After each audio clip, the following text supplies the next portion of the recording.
அதிமுக பற்றி பேசுகிறப்ப தான் இன்னொரு விஷயம் நான் வருது. இப்போ சமீபமாக என்ன திடீர் சுற்றுப்பயணம், அது சம்மந்தமே இல்லாமல் கோவை, விழுப்புரம், டெல்டா மாவட்டங்கள் இது மூணு இடங்களோட தொடர்பு இல்லாத இடம். ஏன் இந்த மாதிரி வித்தியாசமான முக்கோண சுற்றுப்பயணம்? அது ஒன்று. ரெண்டாவது என்னென்னா, நேற்று அவர் பேசுனது ரொம்ப முக்கியமான விஷயம். அதாவது அதிமுகவை யாரும் கபலீகரம் பண்ணிவிட முடியாது, யாரும் அதிமுகவை டேக் ஓவர் பண்ணிட முடியாது அப்படின்னு. அதே அவர் பேசுறதுக்கான முக்கியமான காரணம், ஒரு சில கட்சிகள் அதிமுகவை பாஜக வெளிப்படையாக சொல்லலாம் விடுதலை சிறுத்தைகள் கட்சி திருமாவளவன் சொல்லிட்டு இருந்தாரு, நிறைய பேர் இருந்தாரு, அவங்க விழுங்கி செரிச்சிருவாங்க, உங்க கூட போனீங்கன்னா அதிமுகன்ற கட்சியை கரைஞ்சி போயிடும் அப்படின்லாம் சொல்லிட்டு இருந்தாங்க. அவங்களுக்கெல்லாம் பதில் சொல்றக்கூடிய வகையில தான் எடப்பாடி பழனிசாமி அப்படி பதில பேசினாரு அப்படின்னு சொல்றாங்க. ஆனால் திருமாவளவன் அதுக்கும் பதில் சொல்லியிருக்காரு. அவர் எங்களுக்கு பதில் சொல்ல, பாஜகவுக்கு தான் பதில் சொல்லியிருக்காரு, எங்கள் கட்சியை நீங்கள் டேக் ஓவர் பண்ண முடியாது அப்படின்னு அப்படி மாறி மாறி சொல்லிக்கிறாங்க. என்னதான் ஆக்சுவலாக நான் இதை பார்த்த வரைக்கும் அவர் எல்லாத்துக்கும் பதில் சொல்லிக்காருன்னு. எங்கள் மீது கரிசனம் கொண்டவர்களுக்கும் இந்த பதில், எங்களை நாங்கள் இழந்து விடுவோம் என்று எங்களுக்கு அறிவுரை கூறியவர்களுக்கும் இதுதான் பதில், ஒருவேளை எங்களை விழுங்கி விடலாம் என்று யாராவது எண்ணியிருந்தால் அவர்களுக்கும் இந்த பதில் அப்படின்னு இதை எல்லாருக்குமான பதிலாக தான் இதை நான் பார்க்க முடியுது.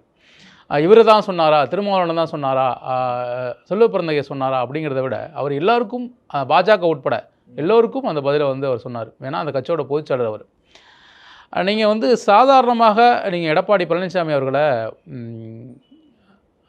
நீங்கள் ஒரு கண்ணோட்டத்தில் வச்சு பார்த்துட முடியாது. ஏன்னா ஜெயலலிதா அவர்கள் இறந்துவிட்ட பிறகு முதலமைச்சராக பொறுப்பேற்று மிகப்பெரிய கட்சியையும் ஆட்சியையும் அவர் பார்த்தார். அதை எத்தனை நாள் தாக்கு பிடிக்க போகிறாருன்னு எதிர்கட்சிகள்லாம் கவுண்டவுன் போட்டாங்க. எதிர்கட்சிகள்லாம் 1 மாதம்னாங்க, 2 மாதம்னாங்க, 6 மாதம்னாங்க. ஆனால் அவர் முழுசாக 4 வருஷமாக ஆட்சி பண்ணார். அதுக்கப்புறம் அந்த கட்சியையும் பொதுச்செயலராக வச்சுருக்காரு. அதாவது எடப்பாடி பழனிசாமி எந்த அளவுக்கு சாதாரண ஆள் இல்லை அப்படின்னா, அவரை முதலமைச்சராக முன்மொழிந்த சசிகலாவே அவர் கட்சி விட்டு நீக்கிற அளவுக்கு அவர் ஒரு ஆள்.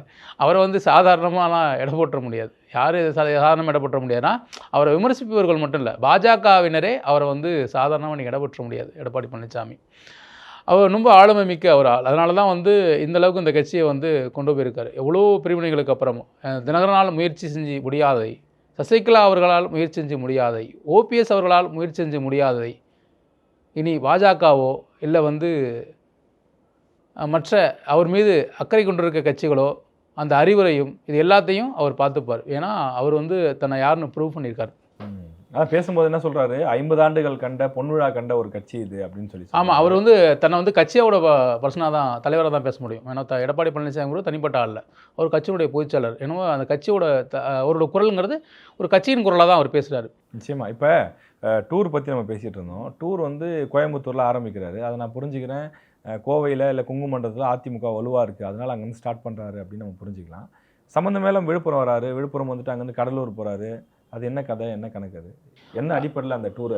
ரைஸ், நான் விசாரித்த வரைக்கும் என்ன, அவர் கோவையில் ஒரு பிரம்மாண்ட எழுச்சியோட அந்த சுற்றுப்பயணம் தூங்குறாரு. தொடக்கம் நல்லா பிரம்மாண்டமாக இருக்கும். சொல்ல சொந்த ஊரில் வேலுமணி இப்போ அவர்கள் முன்னாள் அமைச்சர் வேலுமணியுடைய பொறுப்பில் பிரம்மாண்டமாக இந்த சுற்றுப்பயணம் தூங்குவதாகவும், அதன் தொடர்ச்சியாக அதிமுக பலவீனப்பட்ட தொகுதியில் என்று அறியப்படக்கூடிய 2024 நாடாளுமன்ற தேர்தலில் மிகுந்த ஓட்டு குறைவாக வாங்கிய தொகுதிகளை அவர் கணக்கிட்டு அதை தான் முதற்கட்ட சுற்றுப்பயணமாக அவர் போகிறார்.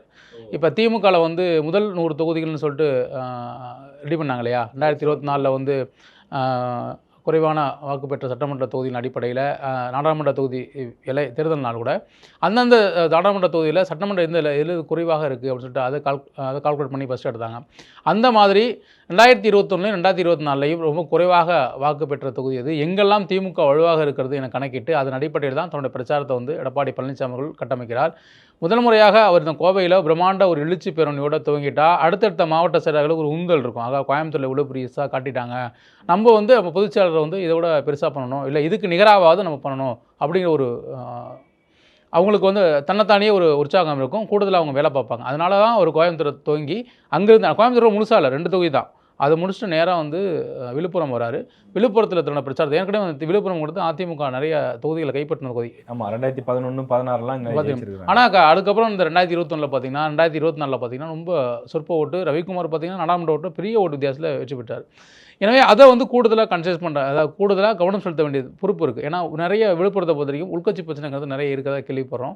ஸோ அதெல்லாம் சரி செய்ய வேண்டிய தேவை இருக்குது. அதனால் அதெல்லாம் பற்றி பேசுவார். இது வெறும் மக்கள் இதாக மட்டும் இருக்காது. வெறும் எடப்பாடி பழனிசாமி அவர்கள் வந்து மக்களை சந்தித்து அவங்கள்ட்ட பேசி ஒரு பிரச்சாரத்துக்கான முன்னோட்டம் மட்டும் இருக்காது. அடிப்படையில் உள்கட்சி பிரச்சனையை சரி செய்கிறது ஒரு முக்கியமான விஷயமா இருக்கும். ஏன்னா அதிமுக பெரிய சேலஞ்சாக இருக்குது. திமுக பண்ணிகிட்டு இருக்காங்க. அதே மாதிரி அதிமுக நேரடியாக அந்தந்த தொகுதிக்கே வந்து போய் அந்த பிரச்சனையை சரி செய்யணும்னு ஆசைப்பட்டார். அதனால் பார்த்திங்கன்னா அந்தந்த நாள் ஈவினிங்கில் இந்த கூட்டம் வைப்பார்னு சொல்லப்படுது. அந்த நிர்வாகிகளை சந்தித்து பேசி, அதாவது தேர்தல் வரைக்கும் கொஞ்சம் அமைதியாக ஒத்துமையாக இருங்க, ஏற்கனவே திமுக தலைமை செய்தது இல்லையா, அதே மாதிரி கொஞ்சம் அமைதியாக ஒத்துமையாக இருங்க, நம்ம ஜெயிக்க வேண்டிய தேவை இருக்குன்னு சொல்லிட்டு, குறிப்பாக நம்ம சொல்கிற தொகுதியெலாம் பார்த்திங்கன்னா கடலூர் அப்படியே போயிட்டு அவர் வந்து எனக்கு இதில் என்ன சந்தேகம்னா, இப்போ சுற்றுப்பயணம்னா ஒன்று இப்போ ஸ்டாலின் பண்ணுறாரு, நேரடியாக இங்கே வர சொல்லி உட்கார வச்சு பேசுகிறாரு, அப்போ 1 to 1 பேசலாம். இப்போ உள்ள ஒரு மண்டபத்துலேயோ இல்லை ஏதாவது ஒரு தனிப்பட்ட ஊர்லேயோ போய் அங்கே சந்தித்து பேசினா பரவாயில்ல. இது தேர்தல் சுற்றுப்பயணம் மாதிரி போயிட்டு ஒரு 4 மூலை ஜங்ஷன் இருக்குன்னு வச்சுக்கோங்களேன், 4 ரோடு ஜாயின் பண்ணுற ஜங்ஷன், அங்கே நின்று தேர்தல் பிரச்சாரம் மாதிரி எல்லா மக்களையும் கூட்டி பேசுறதுனால என்ன ஒரு இது மற்றும் ஒரு தேர்தல் பிரச்சாரமாக தானே இருக்கும். உட்கட்சி நிர்வாகிகள் கிட்ட இருக்கிற அந்த குறைகளை இல்லை அந்த உட்கட்சி பிரச்சனைகளை அதை சரி செய்யக்கூடிய வகையில் இந்த சுற்றுப்பயணம் எப்படி அமையும்னு நீங்கள் நினைக்கிறீங்க? இல்லை சார், நான் விசாரித்த வரைக்கும் இது வந்து திறந்த வழி வேனில் நின்று தான் பேசுகிறாரு. அவங்க அங்கே ஒவ்வொரு பாயிண்ட் போட்டு கிட்டத்தட்ட தேர்தல் பிரச்சாரம் தான் இது. திமுக அரசுக்கு எதிராக வந்து பேச போகிறாரு. ஒவ்வொரு இடத்துலையும் பாயிண்ட் அவங்க அப்படி தான் ஃபிக்ஸ் பண்ணியிருக்காங்கன்னு நினைக்கிறேன். அது அன்னியில் அந்தந்த ஊர்களில் சாயந்தரம் ஒரு நிர்வாகிகளை சந்திக்கிறதா கேள்விப்படுறோம். அந்தந்த ஊருக்கு போகிறாருன்னா, இப்போ கடலூர் போகிறாருன்னா கடலூர் அன்றைக்கி மாலை இந்த தொகுதிகள்லாம் முடிச்சுட்டு அன்றைக்கி நிர்வாகிகளை சந்தித்து பேசுகிறதா, நிர்வாகிகளை சந்திக்கிறதா, நைட்டு ஒரு ஹோட்டலில் தங்க போகிறாருன்னா ஆமாம் அங்கே கூப்பிட்டு வச்சு பார்ப்போம், அங்கே கூப்பிட்டு வச்சு அந்த நிர்வாகிகளை சந்திக்கிறதா கேள்விப்பட்டோம். எனவே அதை கலையாமல் நீங்கள் வந்து ஒரு பிரச்சாரம்ங்கிறது எடுப்படாது. நீங்கள் பிரச்சாரம் நீங்கள் எல்லாம் 34 தொகுதி எங்கே வேணாலும் போகலாம். ஆனால் இந்த உள்கட்சி பிரச்சனையோ உள்கட்சி பிரச்சனைகளை சரி செய்யலையோ இது வந்து சரி பண்ண முடியாது. அதுவும் ஒரு ரொம்ப முக்கியம். ஆமாம், ஏன்னா ஒரு போராட்டம்ங்கிறது எல்லாமே திமுக இப்போதைக்கு சூழலில் திமுக ரொம்ப வலுவாக இருக்காங்க. குறிப்பாக அவர் இந்த கடலூர்லேருந்து போயிட்டு மயிலாடுதுறை, நாகப்பட்டினம், திருவாரூர், தஞ்சாவூர் இது எல்லாமே பார்த்தீங்கன்னா 1-2 இடத்துங்களில் தான் அதிமுக வெற்றி பெற்றிருப்பாங்க. 1-2 இடங்கள் ரொம்ப அத்திபுத்த மாதிரி 1-2 இடங்களில் தான் அந்த மொத்தமாக டெல்டா மாவட்டங்களே வெற்றி பெற்றிருக்காங்க. எனவே அவங்க வந்து டெல்டா மாவட்டத்துக்கு கூடுதல் அந்த கவனம் செலுத்த முதல் கட்ட சுற்றுப்பயணத்திலே தேர்ந்தெடுக்கிறது முக்கியமான காரணம் ரொம்ப வலுவாக திமுக இருக்காங்க. ஏன்னா அங்கே அதிமுகவே இல்லை. வைத்திலிங்கம் வரைக்கும் ராஜேஷ் அந்த 4 மாவட்டங்களையும் அவர் கொஞ்சம் திமுகவுக்கு எதிராக வந்து ஒரு கட்டமைப்பு வச்சிருந்தாரு. பெரிய வெற்றியை வந்து இப்போ தஞ்சாவூரில் சரவணன் ஒருத்தர் இருக்காரு, அவரும் ரொம்ப நல்லா பண்ணுறாருன்ற மாதிரி. இல்லை, வைத்திலிங்கத்துக்கு நிகர முடியாது, பண்ண முடியாது. அவரும் வந்து வருஷமா கட்டமைச்சிட்டு வந்தாங்க. ஆமா, அவர் பாத்தீங்கன்னா நெளிவு சுழிவு தெரியும், எங்க பிளஸ் எங்க மைனஸ்ன்றது தெரியும். டெல்டா மாவட்டங்களில் பார்த்தீங்கன்னா திமுக ரொம்ப வலுவாக இருப்பாங்க. திமுகவுக்கு எதிர்க்கட்சி திமுகவே இருப்பாங்க, அந்த அளவுக்கு வேலை பார்ப்பாங்க, ஆப்போசிட் பார்ட்டியில் இருப்பாங்க. இல்லை, இவங்க தான் வந்து பாதுகாக்கப்பட்ட மண்டலங்களெல்லாம் அறிவிச்சிருக்காரு எடப்பாடி பழனிசாமி. அப்போ விவசாயிகளுடைய அந்த கரிசனம் இபிஎஸ் மேலே இருக்காதா? இருக்காது. ஏன்னா நம்ம பார்த்த வரைக்கும் டெல்டா மாவட்டங்கள்னாவே திமுகவுக்கு தன்னை வந்து திருச்சியிலேருந்து ஆரம்பிச்சிங்கன்னா அந்த பிறகு கடைமடை பாசனம் நாகப்பட்டினம் வரைக்குமே. ஆனால் 2011-16 நிறைய டெல்டாவிலே ஜெயிச்சிருக்காங்களே. அது ஒட்டுமொத்தமாக தமிழ்நாடு முழுக்க ஒரே மனநிலையில் வந்தப்போ அவர் மாறினச்சே தவிர திமுக எதிர்க்கட்சியாக நிர்ணயம் செய்கிறது கூட ஒரு ஆக்கப்பூர்வமான எதிர்க்கட்சியாக நிர்ணயம் செய்வது கூட டெல்டாவோட பங்களிப்புங்கிறது ரொம்ப முக்கியமாக இருக்கும். அதனால தான் அங்கே கலைஞரோட ஊர் திருவாரூர் அந்த மாதிரி. அதனால இல்லை, அது மட்டும் இல்லை, அங்கே கொஞ்சம் நிறைய வேலை பார்த்துருக்காங்க ராஜேஷ். அப்போ அப்படிங்களா? அவங்க அங்கே இருக்கக்கூடிய மாவட்ட செயலாளர் ஆமாம், ரொம்ப வலுவான கட்டமைப்பு. அதனால தான் அங்கே யார் அமைச்சராக போகிறதுங்கிறது இன்னும் கன்ஃபியூஸ்டாக இருக்கும். அப்படிங்களா? ஆமாம், ரொம்ப வலுவான கட்டமைப்பு திமுகவை பொறுத்த வரைக்கும். அதை வந்து அதிமுகவில் உடச்சி வெளில வருங்கிறது வைத்திலிங்கம் மட்டும்தான் சாத்தியப்படுத்தி காட்டினார்.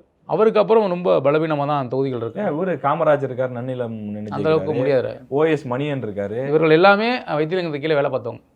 அப்படியா சொல்கிறீங்க? ஆமாம், அவர் தான் மண்டல பொறுப்பாளராகவே இருந்தார். அவர்களுக்கு கீழே பணியாற்றியவர் தான் அவங்க. காமராஜராக இருக்கட்டும், நம்ம நீங்கள் குறிப்பிட்ற முன்னாள் அமைச்சர் ஓஎஸ் மணியனாக இருக்கட்டும், இவங்க எல்லாமே வந்து வைத்திலிங்கத்துக்கு கீழே இருந்து பணி செஞ்சவங்க. ஆனால் இருந்தாலும் கூட அங்கே பார்த்திங்கன்னா சசிகலா அந்த டெல்டா பகுதியை சேர்ந்தவங்க தான், தினகரன் அந்த டெல்டா பகுதியை சேர்ந்தவங்க தான். ஆனாலும் அவர்களால் திமுகவை எதிர்த்து வெற்றி பெறுவதுங்கிறது சாத்தியம் இல்லாத ஒரு விஷயம். ஆனால் அங்கே பார்த்திங்கன்னா ஏதோ வந்து நீங்கள் டெல்டாவில் பார்த்திங்கன்னா ஏதோ ஒரு தலைவர் வந்து தலைவருக்காக பின்னாடி உள்ள கூட்டம்லாம் கிடையாது. நீங்கள் டெல்டாவில் இருக்க திமுக இன்றைக்கி திமுக வந்து நாளைக்கு கட்சி விட்டு போனால் கூட அந்த அப்படியே தான் இருப்பாங்க. ஏன்னா அவர்கள் இன்னும் நம்போது உதயசூரியன் சின்னத்தை தான் தவிர அங்கே எந்த தலைவருக்கும் பெரிய இதெல்லாம் கிடையாது. திமுக தலைமை ஒரு தலைவரை நியமிக்குது, அவ்வளோதான். அதை தாண்டிட்டு ராஜேஷை போட்டால் கூட ஜெயிச்சிருங்க நீங்கள். அந்தளவுக்கு வலுவாக இருக்காங்கன்னா பார்த்துங்க, ஒரு எடுத்துக்காட்டு சொல்கிறேன், அந்தளவுக்கு வலுவாக இருக்காங்க. அப்படி இருக்க இடங்களில் போய் எடப்பாடி பழனிசாமி தன்னோட பிரச்சாரத்தை துவங்கி திமுகவுக்கு எதிராக தன்னுடைய பிரச்சாரத்தை கட்டமைக்க இருக்கிறது ரொம்ப ஆரோக்கியமான விஷயம். அது எந்த அளவுக்கு சாத்தியமாக இருக்குன்னு தெரியல. குறிப்பாக அவர்கள் இந்த உள்கட்சி பிரச்சனையை சரி செய்யாத வரைக்கும் இந்த பிரச்சாரங்கள் ஒருபோதும் விடுபடாதுங்கிறது அவங்க சொல்கிற தகவலாக இருக்குது. எடப்பாடி பழனிசாமி போகிறது வந்து அந்த உட்கட்சி பிரச்சனைகளை சால்வ் பண்ணணுங்கிறது முக்கிய டார்கெட்டாக கட்சியினர் எதிர்பார்க்குறாங்க அப்படிங்கிறது ஒரு முக்கியமான விஷயம்.